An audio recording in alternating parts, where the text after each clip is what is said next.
Okay, day 110. So, time check, it's 5:03. Check natin. So, ayun, nalagay na yung perforated sheet dito sa may balcony. Sa may railings. Silipin natin sa loob.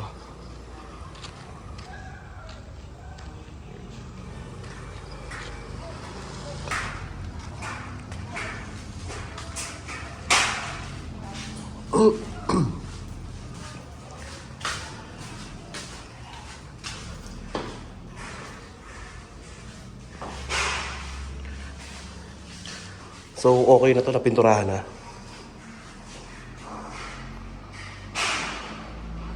Bali, ito na yung pinaka-finish nito. So, gray dito sa may side. Tapos black dito. Then, mud opay sa may loob ng shelves. Tapos puti na lang dito. So, okay na yan. Completed na to.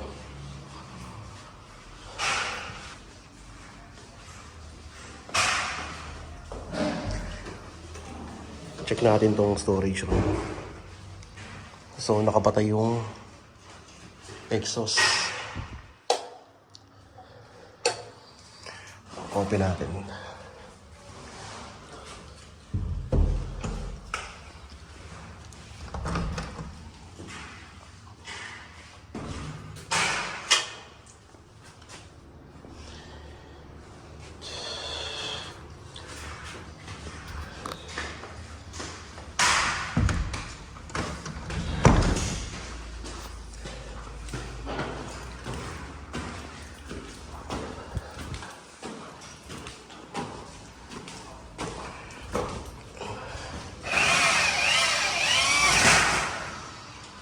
Let's go.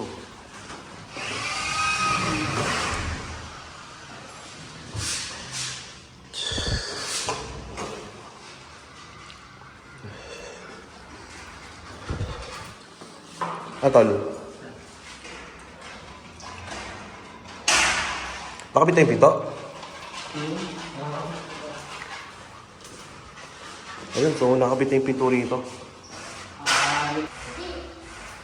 Wait lang, baby. Ito pala, wala mo lang pintura to. Wala mo pintura. Kulay gray.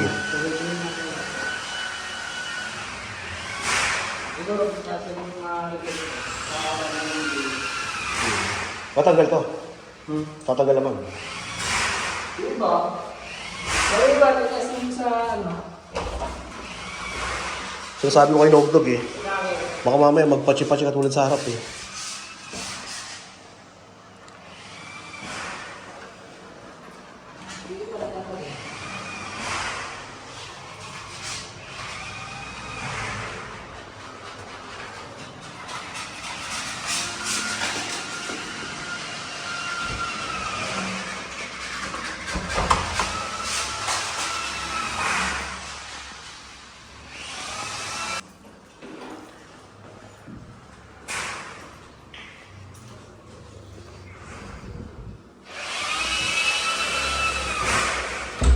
So okay na rin to.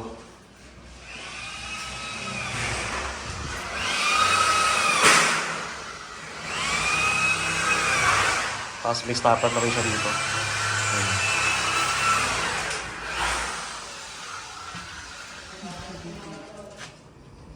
Ha? Okay na to kay Beng ito.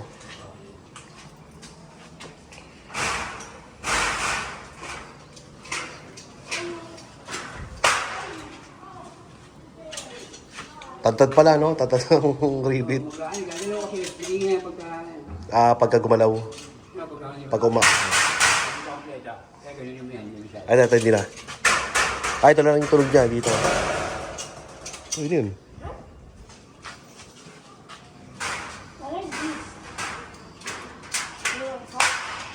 Ha? Do you want coke? Yep.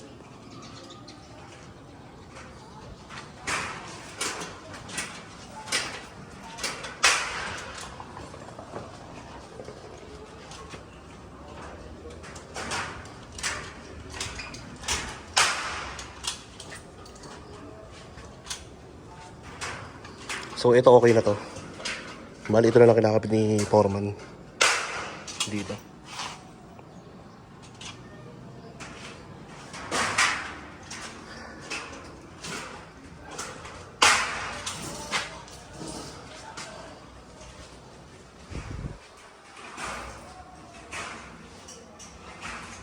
Pwede na lock yan.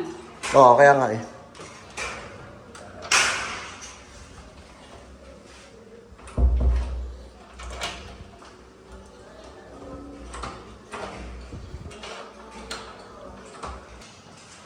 Tama.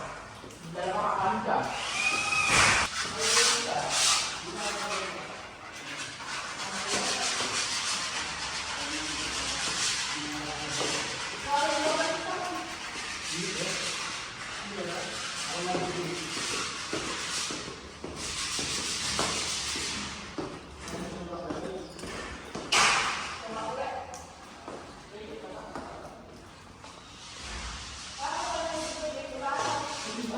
So, ito na lang palang pito ang kulang. Pero pala yan bukas tapos na yan.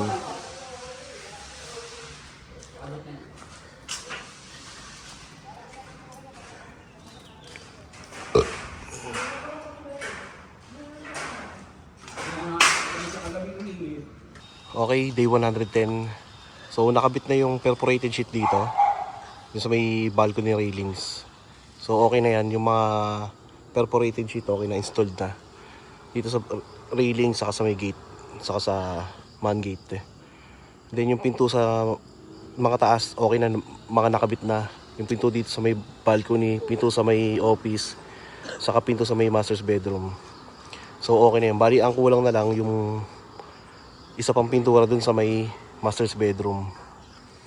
Then yung bar counter okay na, may pintura na. So completed na yon. Bali ilalagay na lang pala yung ilaw. Okay. So bali ang kulang na nga lang talaga is yung itong cob.